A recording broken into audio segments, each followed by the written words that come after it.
and I'm all dressed, to the nines, ready to rock and roll. I walk in there and the judge looks at me and he goes, Mr. Donovan, where's your attorney? Do you have counsel? And I looked at him. I said, Your Honor, no, I do not. I am representing myself pro se. I am my own counsel.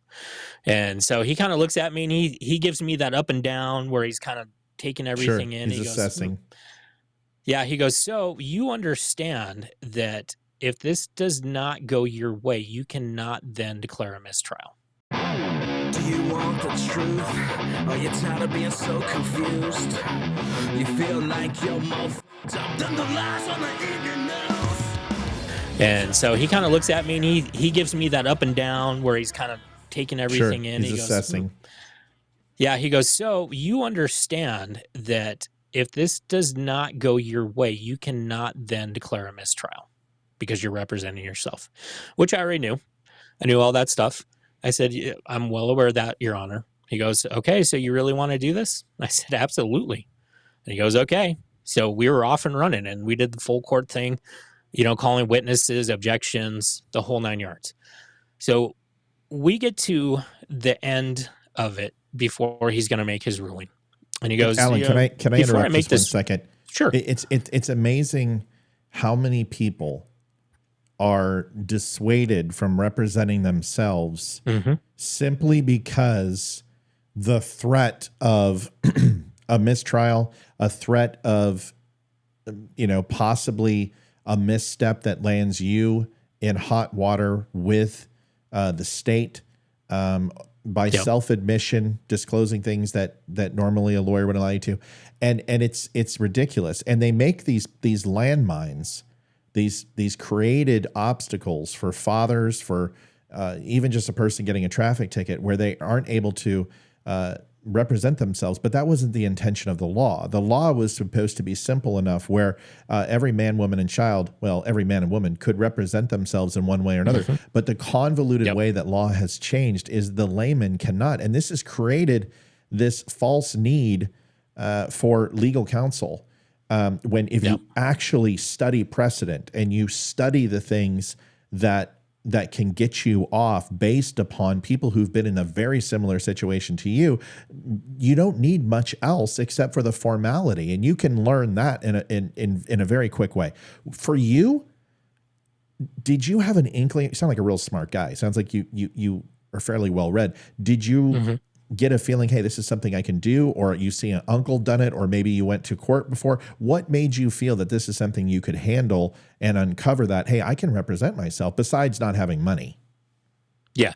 So I had, in the one time that I'd been in court, I had been watching everything and, it didn't seem all that difficult to me. I knew that there was a couple bridges I would have to cross, one being the legalese that they use in the courtroom, the terminology.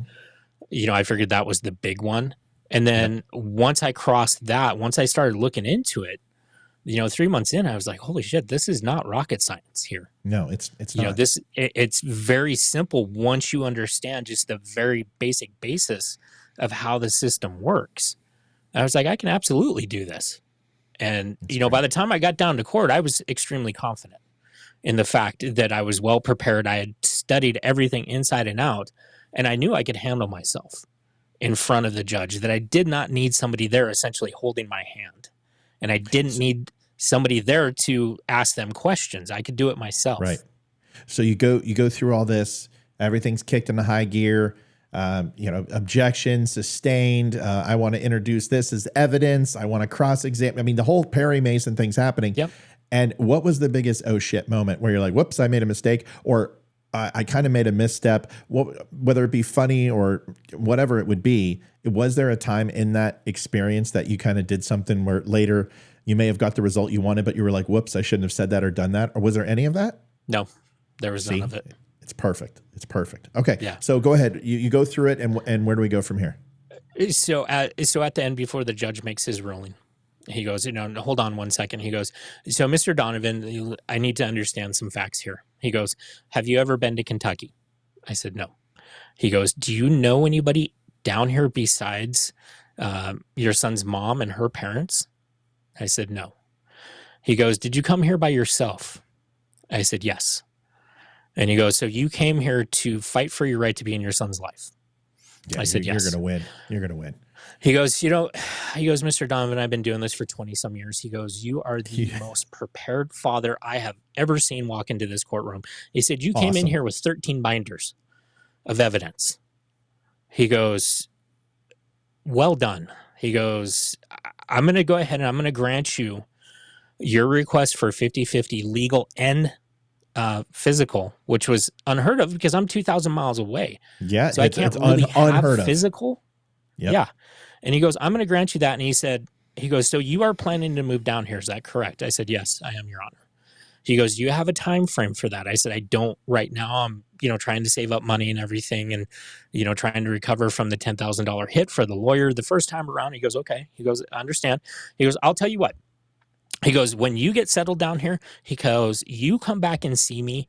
And he goes, I will make you the custodial parent, which boom, mind blowing because they don't do that. No, not no, never. That's how much he was impressed with what I was able to do. And so he goes, is there anything else you want to talk about before? Yeah. Let me clerk for you so I can go ahead and have a job that pays me $140,000 a year. Right. Oh man. Okay. So he goes, is there anything else you want to discuss? And I said, yeah, absolutely. There is. I said, I am down here. I have not seen my son in 6 months. I said, she is not wanting to let me see my son. And he goes, oh, really? Yeah. And so he turns around and he faces my son's mom and he goes, is that true? Of course she's stuttering and stammering and everything. Right.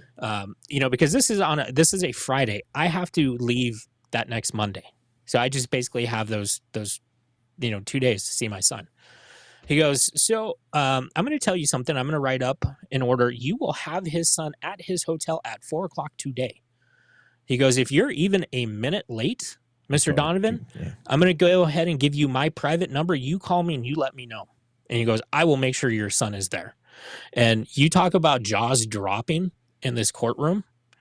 And he goes, is there anything else that I can do for you today, Mr. Donovan? And I said, no. I didn't know what to say. I was just kind of shocked. A blowjob? Right. I was just like blown away and literally. Right. How do you not like, and he how goes, do you not look at this so guy? I'm going to get this order written up. How do you not look at this guy and just show a sheer level of admiration? Because if you look at the Albright character, who obviously is just in the bag and doesn't care. And then you see another judge who goes through the process of prudence as a jurist should and listen to the weight of the case, then to go ahead and judge. That's the way it's supposed to be done. But obviously Albright had this already decided before she even met you or saw you. Just there was no judgment. There was no looking you up and down. She had already predetermined what she was going to do. Yeah. Yep. And I've talked to a lot of fathers in this valley about Albright. She is very, very, very much a hardcore feminist when it comes to rulings within the family court. It seems like 90% of the time she rule for the women. So there's that part of it. But getting back to what's going on in Kentucky. So I have to go out into the hallway. The opposing attorney, my son's mom's attorney, has to write up all the orders. Okay. And then the judge has to sign them. So she writes up the orders. The judge signs off on it. She brings it out. I'm standing out there in the hallway and she comes up and hands them to me. And this was probably the best moment of this whole thing because I had been dealing with her for, the last 6 months, back and forth. I shook her hand. I looked her in the eye and I said, you know what? This was really fun. Let's do this again. And I winked at her. And boy, let me tell you, if looks can kill, I would have been dead. Popped a pill. Yeah, she popped a pill. Because she just glared at me and she was like, and just handed me my orders and walked off. So, at this point, I now have 50-50, physical and legal, which that opened up a whole new bag of worms going forward. I was now granted a month visitation in the summer. So we're up from a week to a month. So that first time flying down there the next year for that summer visitation, I actually had to call the police and get an escort to my son's mom's house to pick him up because she wasn't going to give him back because one of the stipulations of that ruling was that we were going to split travel costs. And she wanted me to pay for everything. both ways. And I was like, that's not what the parenting plan says. I pay for him down, you pay for him back. And so I had to get the cops involved, and it was just real. Oh, here's one good thing that you were talking about, the whole Kentucky drug thing. Yeah. I had to have a sheriff's deputy down there in Kentucky patrol the Amtrak station, just because of threats that I was receiving about this whole thing. Their Amtrak station down there in Kentucky is basically a shack on the side of the road in the middle of nowhere. So I had to have a sheriff's deputy patrolling this area constantly until the train came on, and I was able to get on the train just because of threats that I had been receiving. What were the threats? What were the threats come from? I mean, she obviously probably talked to reporters and friends and family, or is that what it was? Friends. I see. Yes. I see. Yeah. So did she grow up in Kentucky? No, she did not. Did she have family? What was it about? Did she have another boyfriend there? I mean, what the hell was this? What was it about Kentucky?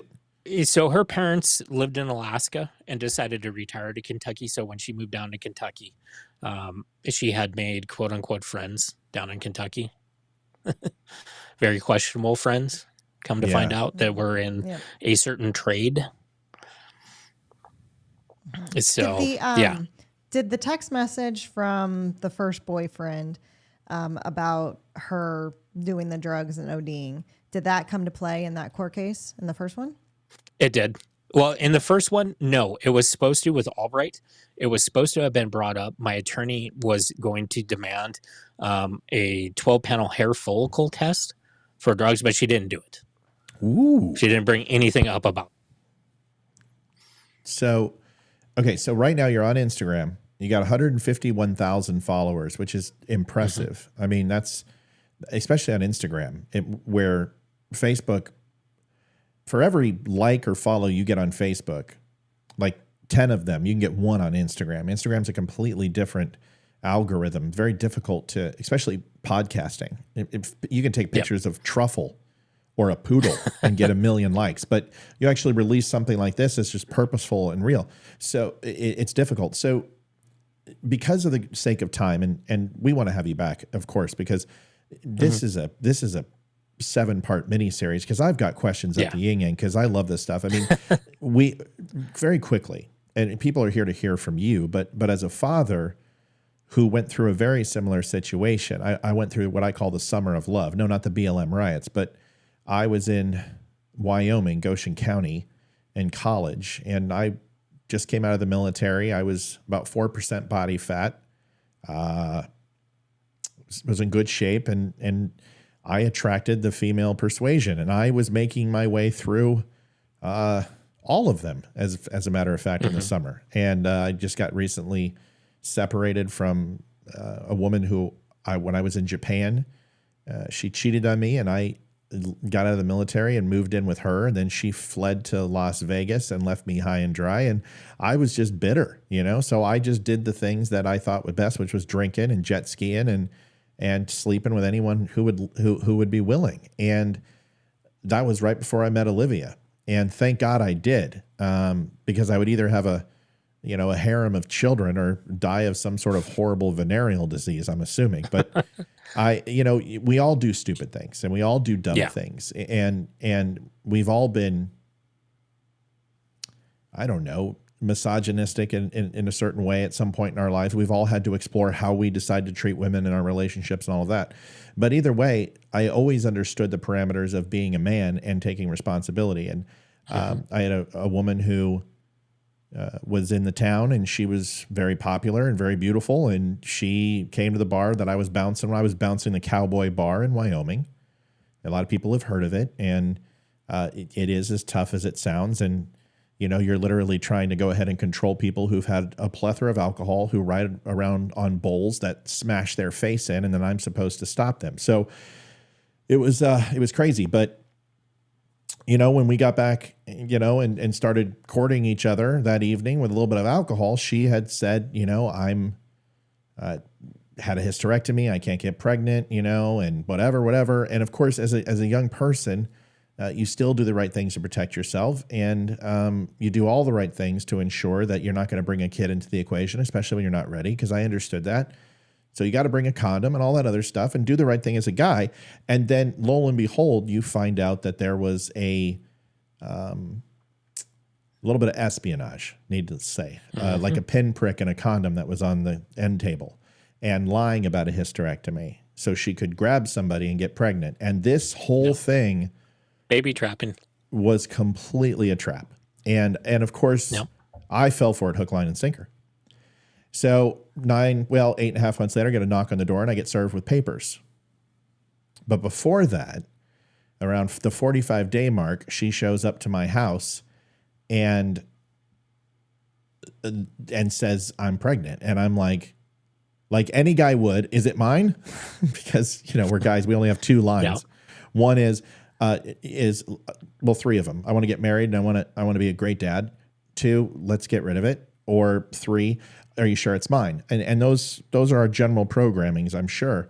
And my question was, are you sure it's mine? And the next one was, well, then I'm going to stand by you and we're going to raise this baby together. Being a conservative. And she's like, no, I don't want you involved. I don't want you near it. I don't want, I don't want anything from you. I just had to tell you. I'm like, well, then why, of course, why did you tell me?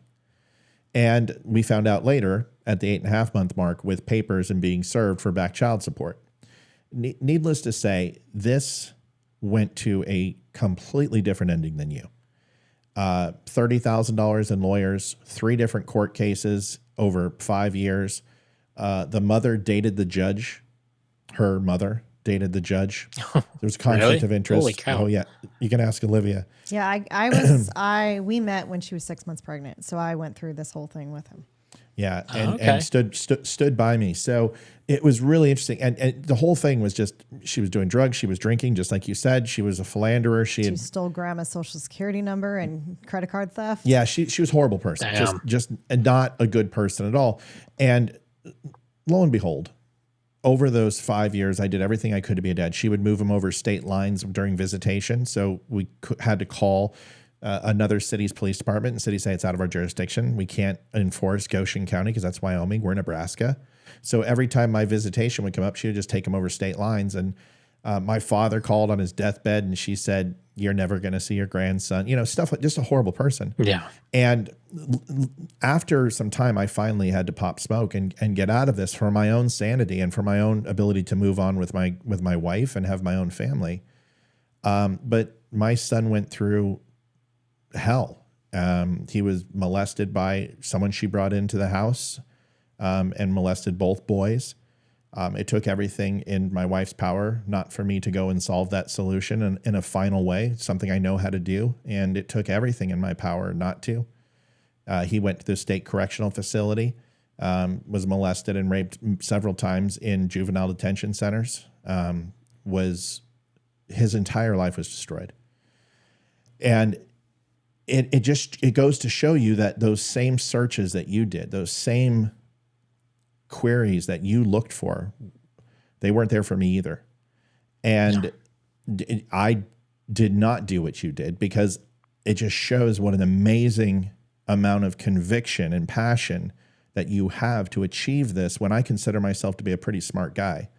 And I just, my hat's off to you that you got the result that Xander deserved. And I wish Jacob got the same. And it just haunts me every day to know that, like many fathers, that we fail because the system is stacked against men. By the way, over $87,000 in child support. I never missed a payment. I was never late. It was there every single day. They extended it 2 years and kept him on the insurance because he had to extend high school, and I still made those payments, and it wasn't court ordered. Did everything I could as a father, and still was never good enough. So there's a very interesting split between our stories. After you hear that, how many times do you hear stories like that? How many have you heard over the years? How many fathers have you helped? That's what I really want to get to with, is this a foundation? Is this a 501c3? What is Fathers Lives Matter? So first off, I'm truly sorry that you went through that. I'm truly sorry that your son went through that. Listening to you tell me that, it breaks my heart. It truly does, because me too, brother. I hear about this so often. To this point, Father's Lives Matter has been around for almost a decade. It didn't really get kicked into high gear until I got full custody of Xander, and I had to make this decision.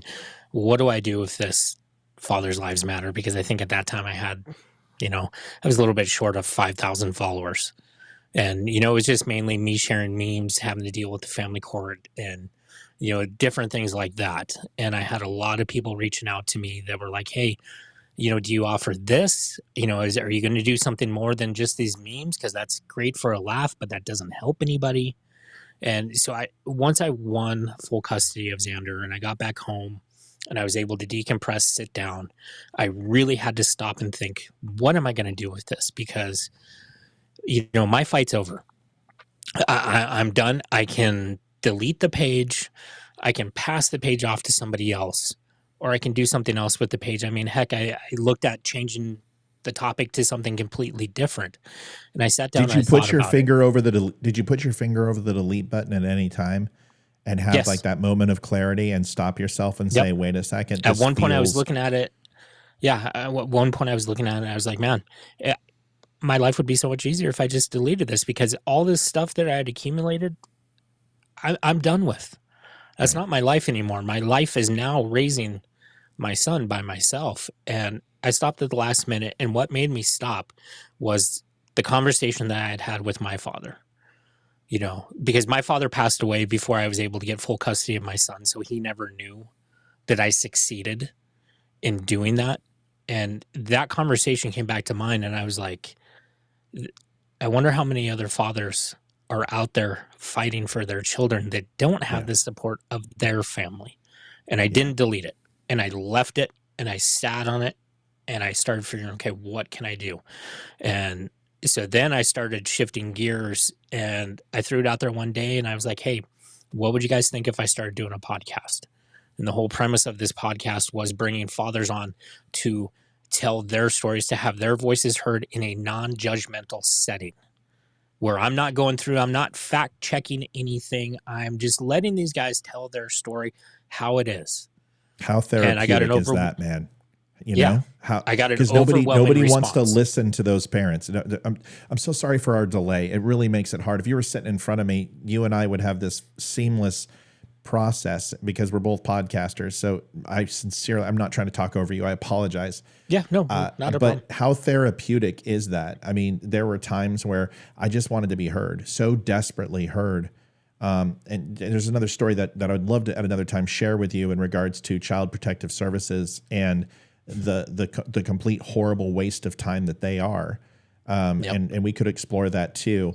But I took on CPS just last year and won. And the faculties that I didn't have and the abilities I didn't have when my son was younger, I had obtained later in life. So it's just that journey. But if people would have listened, it could have changed things. Yeah. And when you do that, how do they react? I mean, I haven't seen enough of the shows. What benefit do you think that fathers get from just kind of data dumping and allowing that listening process to take place? Well, like you said, it's very therapeutic because most of these guys that I talk to, they've never had anybody that will sit there and listen to them and not judge them, not be judgmental. And I tell these guys before they come on the show, kind of like what we did off air, kind of, lay the ground rules. And I tell these guys, look, this is your hour. Okay.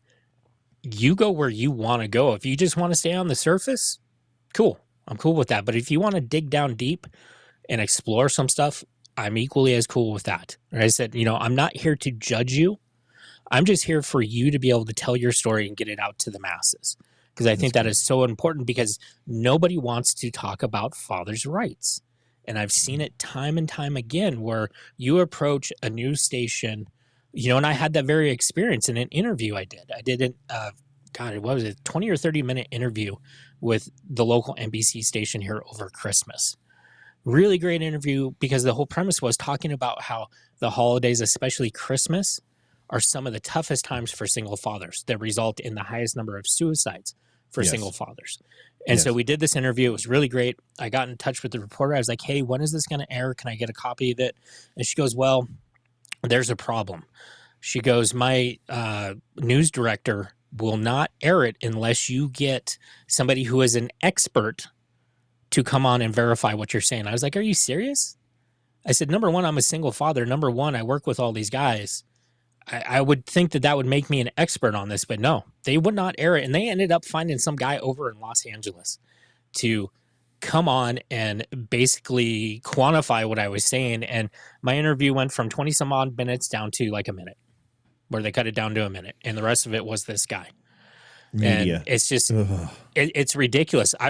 I've taken on the task of emailing every single senator, every single representative in our government on a state level and on a federal level. How many of those guys do you think I've heard back from? None.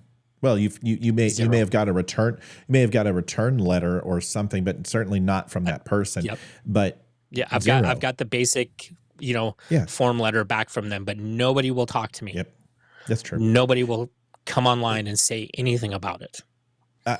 Sometimes people meet for a reason, and I think there's more here, because the lines of sinew between your story, my story, but also the work you do with fathers is the same that I do with Veteran Crisis Hotline and PTS, traumatic brain injury, and I've been working with thousands of vets over the years when it comes to the mental trauma of conflict and how we process it as veterans. And I think there's something here. And ultimately, if there's a time where you and I can get together, even on your show, and talk about it, it's important, because we lose 22 veterans a day, 25 veterans during the holiday months between the end of October and pushing into November all the way till January 5th or 6th. We see an additional 3 veterans commit suicide a day, and it's a horrible waste. How do people give back? How do they help? I noticed that you said, I think you have a hernia. Is that correct? You're doing a GoFundMe for that? I saw your page. Is that still accurate? Is that no, seriously, is that still accurate? Because man, if people, they got to give, they want to give. It is. Like, how can people help? Yeah.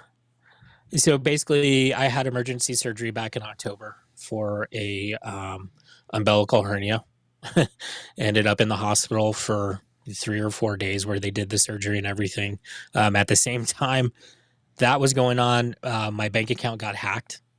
Somebody came into my bank account and drained all my funds. It was like $4,000 they took of my money and my son's bank account as well. So that's why I put that up to kind of help with that. That is still active if you want to donate. Okay. So go over to Instagram. Real quick, go over to Instagram, go give, and please help Alan out. It's real simple. Go to Instagram and the links, you can click it. There's a GoFundMe. I'll also put it in the show notes here. I know you had one more thing, and I've got a couple other questions, and then we've got to jump off. And I know Olivia probably has a question, but you got to promise to come back, because we're just scratching the surface. So go ahead, and then I've got a couple questions. So the other thing I wanted to tell you is the most crucified group of fathers in the family court system are veterans. For some reason, the court system goes extra hard at veterans. These guys are the ones that get the most silver bullets thrown at them. And basically what the silver bullet is, it's false allegations, be it sexual or physical. Veterans are the most hated group by the court system, and it really pisses me off, because these guys gave the government a blank check. And basically what that blank check was their life. And this is how we return, to them what they've given to us, is to do this kind of shit. And it pisses me off so badly that these guys are hurt so badly by the family court system, and they just want to be a part of their children's lives. I've got so many, but I want to just make sure to give the most pertinent information. Father, right now, in a very similar situation to you and I, what are the 3 best pieces of advice that I didn't get that you created or you demonstrated, experimented with, that made it successful? What are the 3 pieces of advice you give a father right now for free? Don't give up. That's the big one. That's number 1. Don't give up. Number 2, control what you can control, because there are so many other aspects of this shit that you cannot control that you will literally beat your head against the wall trying to control. Know what you can control and control what you can. Number 3, don't be afraid to talk to somebody about this. This kind of stuff, it's a cancer. And if you ball it up and you put it down deep inside of yourself, it will end up killing you eventually. And that's how so many of these suicides happen with these fathers. They don't talk about it. They don't get it out of their system, and it drives them to the point where they just off themselves. Those are my biggest we three got to talk things. about that. We got to talk about toxic masculinity. We've got to talk about the process to effeminate males. I think there's so much white fragility. You need to come on live, and I think you would do well just to continue to get your cause. Use my audience; they're amazing, and talk to them, and you're going to find even more success that way. But we should cross-pollinate for sure. Liv, did you have a couple questions before we close? I did. How long have you had full custody? That's a good one. That's what I wanted to ask too. And why? Yeah, How did you get him? full custody? So, so that's another story in and of itself. I'll try and make this really, really brief because that could be another 2 or 3 episodes. So after I had the 50-50 custody, I get a call from his mom like 2 years later saying that, she wants me to come down and take him full time. And I'm like, okay, what's going on?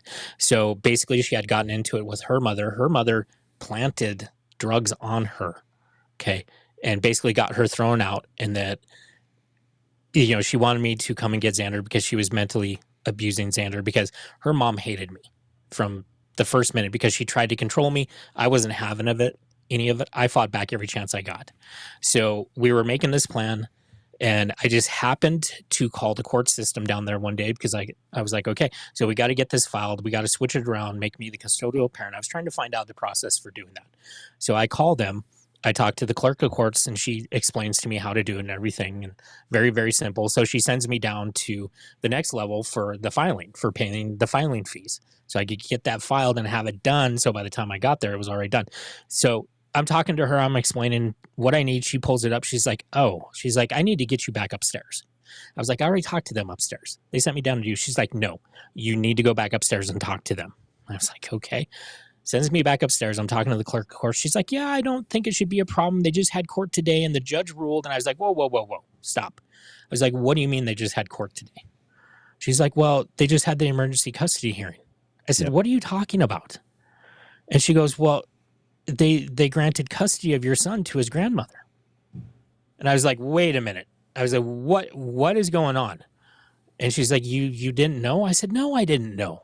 I said, what's happening? She's like, well, I can't really, I don't really know. And she's starting to stammer. I said, okay. I said, pull up this court docket number. And I give her the docket number of, my case. Oh, dude. And she pulls it up and she goes, oh no. And I said, bureaucratic red tape at its finest.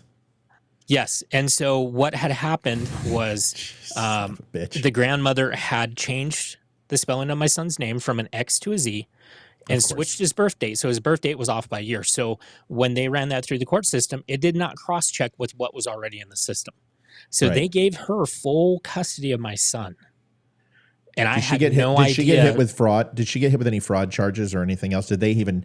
No. Of course, you don't care, right? You're just like, I got my son. I'm out of here. But oh man, that's serious. That's a serious crime. Well, it's a serious crime. It's kidnapping. It kicked me back to square one. I had to then go back to square one, and I had to come back down to Kentucky and basically fight for my rights all over again. But the saving grace, I had that very same judge that I had the first time when I walked into the courtroom. When I walked into the courtroom, he greeted me by name. He said, Mr. Donovan, how are you doing? It's good to see you again. Nice. I said, well, nice.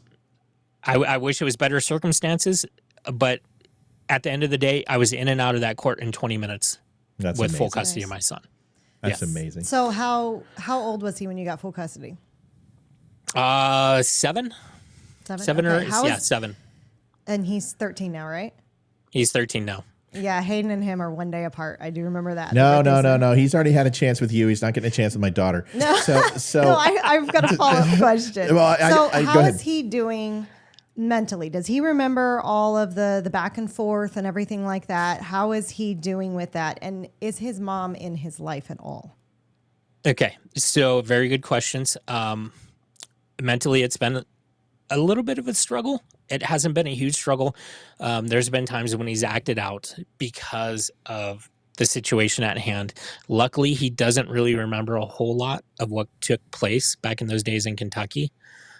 We had a situation last year where he was kind of acting out, and it was because his mom wasn't really a part of his life. It's gotten better. Once I got custody of him, that changed the power dynamic between the two of us to where she wasn't able to essentially hold him over my head and use him as leverage. So the calls, once I got full custody of him, I got back up here. She was calling once a week, like clockwork all the time. Right. But she was promising him things and not following through on those promises. And he called her out on it, one phone call. And he said, why do you keep telling me you're going to send me these things or do this and do that, and then you don't ever do it? And then calls started dropping off. They went from a week to a month to every couple of months. And then we went a period of like 7 months where we just did not hear from her. And I told her, once she popped back up, I told her, I said, look, you and I need to have a conversation. And so we had this conversation. I said, you know what? I am not covering for you anymore. You need to be a part of his life. If you don't want to be a part of his life, you need to tell me and I will change it and I will make it so you will not be a part of his life. I said, if this continues up, I will take you out of his life completely. I said, because this is not fair to him. If you want to be a part of his life, you need to be consistently there. And so she got a little bit better about it and then just kind of stayed the same way. She has only seen him twice since I got custody. And when I got full custody, basically the custody arrangement flip-flopped where I had 1 month of the summer. It flip-flopped to where she had 1 month of the summer. She has passed on every summer since then. So it is amazing when you uncover how much is done for control versus true care and nurturing for the child. And I think you've exemplified that, right? You've demonstrated how someone was posing and prosthetically to be a caring parent. Mm-hmm. And then you actually had the original organic way of feeling that way. And everyone assuming because of past fathers' indiscretions or the way that the laws and the courts are set up that somehow it's you who's prosthetic or fake. And then switching that on its ear, earning the respect of a judge to find that you are the true nurturer, the carer, the provider, and she is the one who is stamped with DuPont plastic on her backside. So I congratulate you on this, man. This has been by far, I've had hundreds of thousands of hours of conversations with people outside of podcasts. I mean, I've interviewed 38,000 people in my career. I love to listen and talk to people, and I sometimes I interrupt. I don't mean to, but I just get so engaged with stories like this. Dude, this can't be the last time we talk. We need to do this live. We need to find a time that we can so you can come on and listen to the dummies and tell your story because they will love it. But this isn't the last time. I want to sell your shirts on my show, and however I can help. If you need an ad placed every night, whatever I can do to get fathers to come to you, you just got to let me know, and I'm at your disposal. Please use me effectively. That's awesome. Okay, just stay the hell away from my wife. Stay the hell away from my wife. Fair enough. Fair enough. And, and I've got so much more to talk about. There's so many other different avenues to go down. This one thing I wanted to track back to real quick that I didn't really get a chance to speak to is you asked me how many fathers I've worked with. To this point, I've worked with thousands of fathers. I don't even know how many fathers, but the big thing is it's not just fathers here in the United States. I've worked with fathers around the world. Last time I checked, there was 2 countries where I have not talked to a father, and that was China and Russia. Every other country, I've talked to fathers. And let me tell you, the court system in every other country is just as effed up as this court system here in the United States. Of course it is. Well, listen, Alan, thank you so much for being on, brother. We're going to do this again, and we'll talk, obviously, in the short term. I will have this cut and ready to go. It'll probably play. I'm going to start releasing at least some of it, if not all of it, on Monday for people to consume. And I just can't thank you enough. Livia, do you have some finals, and then we'll wrap up? Yeah, thanks for coming on. Appreciate it. And thanks for the delay from last week. Yeah. But really appreciate you being patient and coming on. Yeah. It's really good to hear your story. Yeah, no, absolutely. Go to Instagram at fatherslivesmatter, just like it's displayed right here. Go over and follow, and then we'll continue to bring the story of Alan Donovan to you guys. Thank you so much. Thanks for sharing Xander's story, and God bless. We are out of here. We'll see you next time. 7 o'clock weeknights on the Donovan and Friendly Show. Goodbye. Night, y'all. Adjusting transmitter output. This is the Don't Unfriend Me Show with your hosts, Matt, Leroy, Amy, Olivia, and Mike. Geopolitics, military analysis, and election coverage. Coming to you live on the Spreely.tv network and all major social media channels at The Dumb Show. Honest, direct, unfiltered. We can agree, we can disagree. Just don't unfriend me.